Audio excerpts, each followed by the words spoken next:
అందరికీ నమస్తే. నేను మీ జీవన్ ఏబీవీపీ.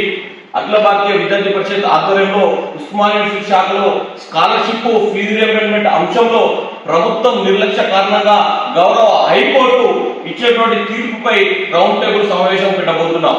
కాబట్టి ఈరోజు మనం చూసుకున్నట్టయితే తెలంగాణ రాష్ట్రంలో 14,000 కోట్ల రూపాయలు దాదాపు 4-5 సంవత్సరాల నుంచి ఇవ్వకుండా దాదాపు 20 నుండి 22 లక్షల మంది విద్యార్థులు ఈరోజు అవసరం పడుతున్నారు. నాణ్యమైన విద్య అందక ఈ స్కాలర్షిప్ యొక్క హక్కును, విద్యార్థులకు హక్కును ఇవ్వకుండా విద్యార్థులకు చావుకు గురి చేసే పరిస్థితి ఈరోజు రాష్ట్ర ప్రభుత్వం తీసుకొస్తుంది. కాబట్టి మనందరం కూడా ఈరోజు ఉస్మానియా యూనివర్సిటీ పూర్వ వీసీలు, ప్రొఫెసర్లు మరియు మేధావులు, తర్వాత విద్యార్థి సంఘాలు, విద్యార్థి నాయకులు ప్రతి ఒక్కరూ పాల్గొని విజయవంతం చేయాల్సిందిగా విజ్ఞప్తి చేస్తున్నాం.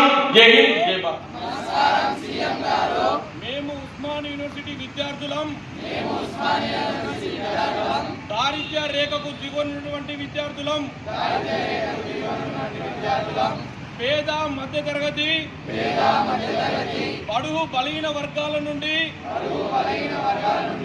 మెరిట్ ఆధారంగా ఉస్మానియా యూనివర్సిటీలో చదువుతున్నాము.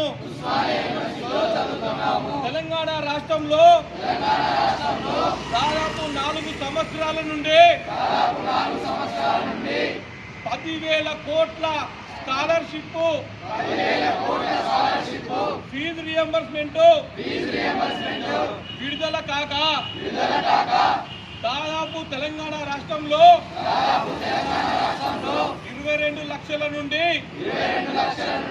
25 లక్షల మంది విద్యార్థుల దాకా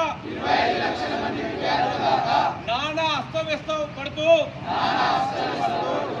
వారి యొక్క కన్న తల్లి నుండి పుస్తలు తాకట్టు పెట్టి ఫీజులు కట్టే పరిస్థితి తెలంగాణ రాష్ట్రంలో ఏర్పడింది. నీకు కొంచెమైనా సిగ్గుందా అని విద్యార్థుల నుండి అడుగుతున్నాము. స్కాలర్షిప్లు ఫీజు రియంబర్స్మెంట్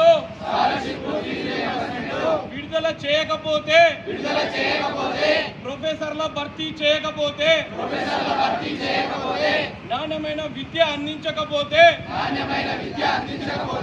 ప్రభుత్వం కుప్ప కూలే వరకు యుద్ధానికి శ్రీకారం చుట్టుతామని ఉస్మానియా విద్యార్థి లోకం నుండి హెచ్చరిస్తున్నాం.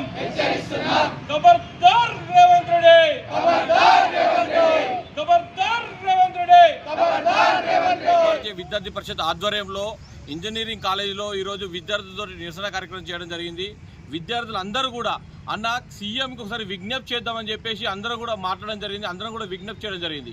ఎందుకోసం అంటే దాదాపు 4.5 సంవత్సరాల నుంచి వెళ్ళి ఈరోజు 10,000 కోట్ల రూపాయల ఫీజు రియంబర్స్మెంట్ స్కాలర్షిప్ విడుదల కాక దాదాపుగా తెలంగాణ రాష్ట్రంలో 22-25 లక్షల మంది విద్యార్థులు ఈరోజు విద్యకు దూరమయ్యే పరిస్థితి ఏర్పడుతుంది. తెలంగాణ రాష్ట్రంలో ఇప్పటికి కూడా ప్రభుత్వము చోద్యం చూస్తుంది, నిద్ర మత్తులో ఉంది తప్ప విద్యార్థుల భవిష్యత్తు గురించి ఆలోచించకపోవడము చాలా సిగ్గుచేటు.